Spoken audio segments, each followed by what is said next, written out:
Isang mapagpalang gabi po sa bawat isa sa atin. Ito po yung ikatlong pagpapasalamat na ginaganap natin tuwing unang Sabado ng buwan. Ngayon po, napakarami ng natutunan natin sa mga aral na ipinaliwanag ng mga kapatid natin. Pero sabi nga, magkakaiba-iba ang unawa, magkakaiba-iba ang kaalaman. Pero iisang espiritu ang kumikilos. Sa magkatuwid, bagamat magkakaiba-iba ang pagpapaliwanag, pero sa bandang huli, magkakaugnay po yun sapagkat iisang espiritu ang pinanggagalingan ng karunungan. Kaya po tayo, pinagkalooban ng karunungan mula sa itaas, sapagkat kung ito'y galing lang sa karunungan nating sangkap na nasa ating ulo, ang pinag-uusapan kasi natin dito, salita ng Diyos o tinapay ng buhay na mamamalagi hanggang sa walang katapusan. Pero tayong mga tao may katapusan, may hangganan ang buhay. Kaya ang Espiritu Santo na siya rin walang katapusan ang nagtuturo sa atin upang palawakin ang unawa natin at ipagkaloob at ibuhos sa bawat isa sa atin ang mga mensahe kung paano ito i-apply natin sa totoong buhay. Ngayon po, ang tatalakayin natin yung tungkol sa unang tipan ng Diyos. Kumbaga, sasariwain natin through imagination kung paano ang ginawa ng Diyos noong mga unang panahon habang hindi pa dumarating o bumababa ang ating dakilang Panginoong Hesus Kristo. Ang sabi po, basahin muli natin. Ngayon, ang unang tipan din ay nagkaroon ng mga palatuntunan ng pagsamba sa Diyos at ng kanyang santuaryo, ang santuaryo ng sanglibutan ito. Sapagkat inihanda ang isang tabernakulo, ang una na kinaroroonan ng kandilero at ng dulang at ng mga tinapay na handog na siyang tinatawag na dakong banal. Ngayon po, noong unang panahon po kasi, ang ginawa po ng Diyos, hindi ba ipinagkaloob sa pamamagitan ni Moises ang 10 kautusan sa pamamagitan ng 2 tapyas na bato? At ganun din, yung tungkod ni Moises o ni Aaron na namumulaklak. Kung maalala natin, noong unang panahon, dito sa grupo natin, noong dati pang pangalan, ipinagkaloob po yan na mahawakan ng mga nauna nating kapatid ang 10 utos sa pamamagitan ng tapyas na bato na pinagmisyonan, ibinaba ni Apostol o kaya kasangkapan noon si Brad na Santiago na siyang bukod tanging pinagkalooban o nakalapit doon para mahawakan niya yung 2 tapyas na bato. Inilagay pa nga yun ng halos maisip lang na panahon doon sa altar ng ginanunduyan na siya'y nagniningning o nagliliwanag. Nandun po nakaurki sa pamamagitan ng tapyas na bato ang 10 kautusan ng Diyos. Yan po ay patotoo at mayroon pa nga niyang pangako yung tungkod naman ni Moises na namumulatla. Pero dahil nga hindi na po nagkakaisa ang grupo, hindi na marahil mahihirapan natin yung kasunod sapagkat nagkakawatak-watak na o nagkahiwa-hiwalay na. Pero iisa pa rin ang patutunguhan dyan. Lamang, tayo po, magpatuloy lang tayo sa pagsunod sa kalooban ng Diyos baka sakali ipagkaloob yan sa atin sa takdang panahon. Ngayon po, sasaliwain natin yung mensahe. Ang nangyari po kasi, noon, mayroong isang tabernakulo na gawa ng mga kamay. Kung sa atin, tulda o kaya tent. Yung tent, parehaba po yung sukat nun. Yan ay may kulay na di ba, pula, may ube, may puti, at may bughaw. Yan po yung kulay. Ngayon, sa loob po nun, ang tinatawag na dakong banal. Ang pumapasok po doon, yung mga saserdote. Ano po nakalagay dito? Ang naroon ay ang kandilero. Katulad po niyan, isa yung tangkay, pero nagsasanga siya sa pito. Yan po ang simbolo ng pitong espiritu ng Diyos. Ang dula o kaya lamesa nandoon na pinaglalagyan ng mga handog at ng mga tinapay na handog na nasa ibabaw ng mesa. Sapagkat yung mga 11 magkakapatid po sa Lipi o mga anak ni Jacob o ni Israel, sila po ay may mga kaloob. Ngayon po, ang mga saserdote, yung mga Levita o lahi ni Levi, na sila po ang nangangasiwa doon sa dakong banal. Meron po silang superior, walang iba yung punong saserdote o dakilang saserdote. Ngayon po, ang mga saserdote ay hindi sila nakakapasok doon sa pinakadakong banal. Ibig sabihin, meron siyang partisyon o tabing. Halimbawa, ipalagay natin ito yung tolda. Ngayon, may division siya sa gitna. Ang mga saserdote, halimbawa, meron dyan, pumapasok lang dyan, ang nakikita lang nila yung kandilero at pagkatapos yung lamesa at saka yung mga handog patungkol sa kasalanan. Ngayon po, yun lang po ang gawain. Mas malawak ang, kumbaga, espasyo sapagkat mga saserdote, marami silang pumapasok. Pero po, hindi rin namamalagi ang mga saserdote na pala halimbawa, meron silang tinatawag na grupo-grupo. Kung sino yung sa buwan na yan, hindi mamamalagi na buwan-buwan kang makasok dyan. Kundi magkakaiba-iba ang depende sa kung kanino ka nakabilang doon sa grupo na yun, kayo naman ang mag-aalay. Ganyan po ang sitwasyon ng mga Levita. Ang inaalay po doon, yung mga kaloob ng 10 o 11 magkakapatid. Mula kay Ruben hanggang kay Benjamin. Pero po si Levi, yung lahi ni Levi, yun ang tinatawag na mga saserdote. Yung pinakamatagal na sa kanila, ang tawag sa kanila, punong saserdote o dakilang saserdote. Iba naman po ang gawain nun. Anong sabi dito? At sa likod ng ikalawang tabi, yung sa likod ng partisyon, ay ang tabernakulo na tinatawag na dakong kabanal-banalan. Ibig sabihin, di walay po yun. Bawal po ang mga saserdote pumasok doon. Ang laman naman ng dakong kabanal-banalan na may isang gintong dambana o altar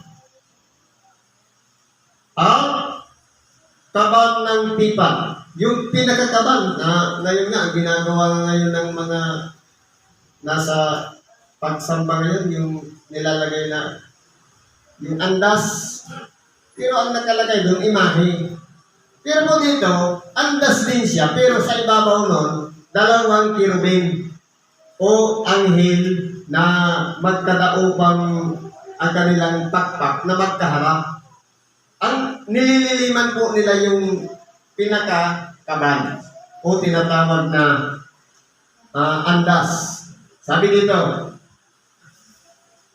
naroon na ditong gambana ng kamangyan na punong-puno ng kamangyan at kaban ng tipan. Anong laman ng kaban ng tipan? At ang panilid ay nakakalutkupan ng ginto Kumbaga, binalot yun o binilo ng ginto, kahit yan ay gawa sa kahoy, sapagkat magaan lang sa kahit pinapasan lang siya ng tao.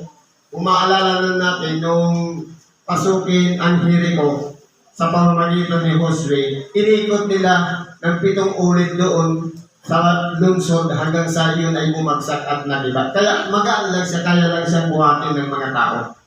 Ngayon po, siya kinaroroonan ng sisidlang ginto na may lamang mana at tungkod ni Aaron na namumulaklak at mga tapyas na bato ng tipan. Ang laman po ng kaban, naroon po yung mana. Naroon din ang tungkod ni Aaron na namumulaklak. Ibig sabihin, kung ang sukat ng tungkod ganyan kahaba, mas mahaba pa, parehaba pala ang sukat ng kaban para magkasya yung tungkod, pati yung dalawang tapyas na bato. At sa ibabaw nito ay may kirubin ng kaluwalhatian na nagsisililim sa luklukan ng awa na ang mga bagay na ito ay hindi natin mapag-uusapan ngayon ng isa-isa. Sapagkat malawak po ang pagpapaliwanag nito. Kung atin pong babalikan ang ayon sa mga unang panahon na sa mga aklat ni Moises, naroon po ang buong detalye kung paano siya ginawa. Ngayon po, sabi dito, at sa ganitong pagkahanda ng mga bagay na ito, sa unang tabernakulo ay palaging nagsisipasok ang mga saserdote na tinutupad ang katungkulan. Kaya po, ang tungkulin ng saserdote, maghandog, magbibigay ng kaloob o mga handog na susunugin, ang mga 11 lipi ng mga anak ni Israel, tatanggapin yun ng mga saserdote para dalhin doon sa dulang o sa ibabaw ng isang lamesa. Ngayon sabi dito, dapat sa ikalawa ay pumapasok na nag-iisa ang kabilang saserdote minsan sa isang taon. Once a year lang pumasok ang dakilang saserdote doon sa kaloob-looban. Ibig sabihin, sa likod ng tabi, nandun na yung dakong kabanal-banalan, bawal doon yung mga saserdote. Pero yung dakilang saserdote, siya lang ang pwedeng pumunta doon. Ano naman ang laman doon? Sabi dito, pumapasok ng minsan sa isang taon na hindi walang dalang dugo na inihandog na patungkol sa kanyang sarili at sa mga kamalian ng bayan. Ang naroon po kasi kaban at pati yung isang ginto na tinatawag na yung pinagsusunugan. Doon po, palaging may daladalang dugo ang punong saserdote o dakilang saserdote para iwisik doon sa dakong kabanal-banalan. At lalabas ang dakilang saserdote, iwiwisik naman sa buong bayan. Kaya iikutin niya lahat. Kung gaano karami ang mga Israelita noong panahon, ganun po maghapon yan maglilibot ang mga dakilang saserdote. Pagkamat minsan lang siya pumasok, wiwisikan niya lahat. Ano ang wiwisikan niya?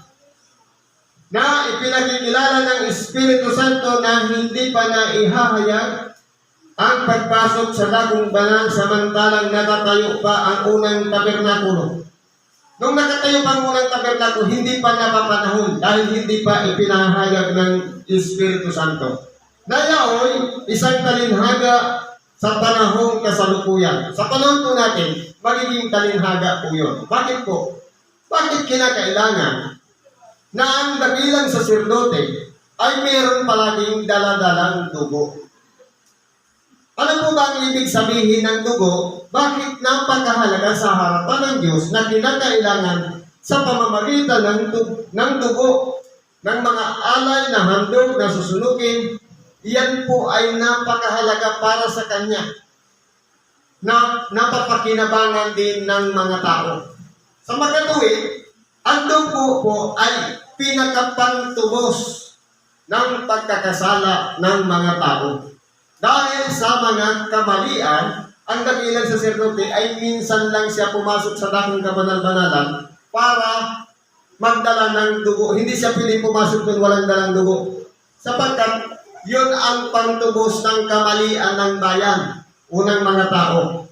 Ngayon sabi nito, ito ay isang talinhaga sa atin sapagkat inihanda na talaga ng Diyos na sa bandang huli, tayo po ay tutubusin talaga ng dugo, pero hindi na ng dugo ng mga hayop. Kaya po siya naging talinhaga. Ano pa sabi nito? Palibasa ay palatuntunan lamang. Kung sabi nito, ayon dito ay inihandog ang mga kalubat ang mga hain tungkol sa buhi na hindi nagpapasakdal sa sumasamba. Kaya po noon, kung yan ay ritual na ginagawa ng mga dakilang saserdote o kaya ng mga saserdote, yung may daladala silang dugo, hindi po yung nagpapasakdal. Sapagkat kumaga yung ritual na yun, kabayaran lang yun ng kasalanan ng bayan. Unang mga tao na kaya nila iwiniwisik ang dugo o may daladala ang dakilang saserdote ng dugo ay para lamang pambawi.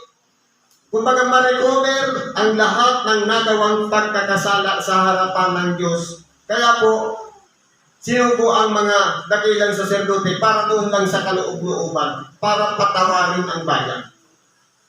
Kaya ano sabi dito? Palibasa ay palatuntunan lamang na ukol sa laman na iniatang hanggang sa panahon ng pagbabago gaya ng mga pagkain at mga inumin at sari-saring paglilinis. Dito po, yun ay naging palatuntunan. Naging regular na lang na programa o gawain na palaging pumapasok ang mga saserdote at ganoon din ang dakilang saserdote minsan sa isang taon doon sa dakong kapanalwaran sa makatuwid bagay sa likod ng o kabilang tabi, yun ang kanyang ginagawa. Yun po ay isang bagay na pagpapaalaala na ang Diyos po nagkikipagtipan sa tao sa pamamagitan po ng dugo. Kung maalala natin noong unang panahon, naghandog si Cain at si Abel, dugo rin ang kanilang ginawa. Pero ang problema nga lang, si Cain, ang inihandog niya, yung mga bagay na walang kwenta o kaya reject sa harapan ng Diyos. Kumbaga, halimbawa, magbibigay ka na lang ng pagkain sa kapwa, ang ibibigay mo yung mga pinakapayat na, yung mga reject na may uod na hindi na pwede pakinabangan kung hindi na lang makukuha mo. Samantalang si Abel, ang ginagawa niya, yung pinakamatataba sa kanyang mga hayop at ganon din yung mga bunga. Yung pinakamalusog, yun ang kanyang ibinibigay.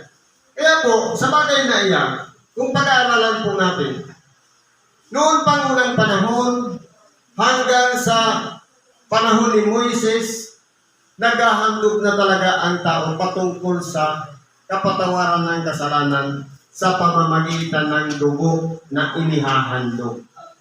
Pero po, pagdating po ng ating dakilang Panginoon o tinatawag na dakilang saserdote, hindi siya pumasok sa dakong kabanal-banalan na gawa ng mga kamay ng tao, kundi doon sa langit na minsan lamang siya nag-alay ng kanyang sarili sa pamamagitan ng kanyang dugo din para sa kapatawaran ng sangkatauhan.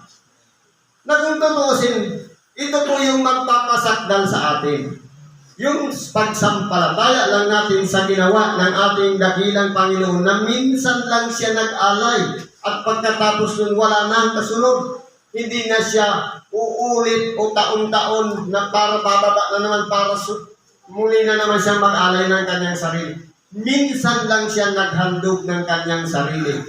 Sa makatuwid, ang dugo na bumuhos mula sa kanyang katawan, yun po ang nagpatawad sa atin at nagpasakdal sa atin.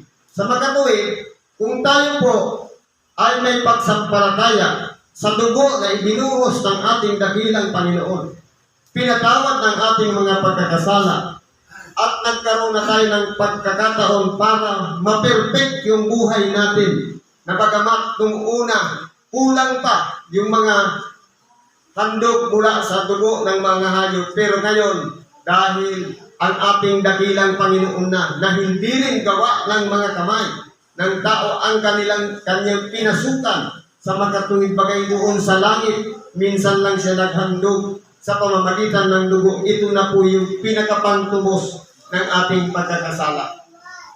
2,000 taon ang nakalipas, ginawa na yun ng ating dakilang Panginoon. Sakop na po hanggang sa henerasyon ngayon ang dugo na ibinuhos ng ating dakilang Panginoong Hesukristo. Kaya po, dapat isipin po natin na kaya po ang ating dakilang Panginoon bumaba dito sa ibabaw ng sanglibutan. Hindi para sa kanyang sarili, kundi ganapin ang kalooban ng kanyang Ama na nasa langit. Hindi po siya nagmalaki at ipinangaral din niya ang kaharian ng Diyos. Nang sa ganon, tayong lahat ay magkaroon ng pag-asa sapagkat dahil nga ang unang plano ng Diyos ay sinira ng dyablo, kaya humantong tayo lahat sa kapamakan, sa kamatayan. Kaya ngayon ang tao ay dumaranas ng kamatayan. Pero sa pamamagitan po ng paghahandog ng ating dakilang Panginoon, nagkaroon tayo ng pag-asa doon sa buhay na walang hanggan. Kaya ito po yung magpapasakdal sa atin.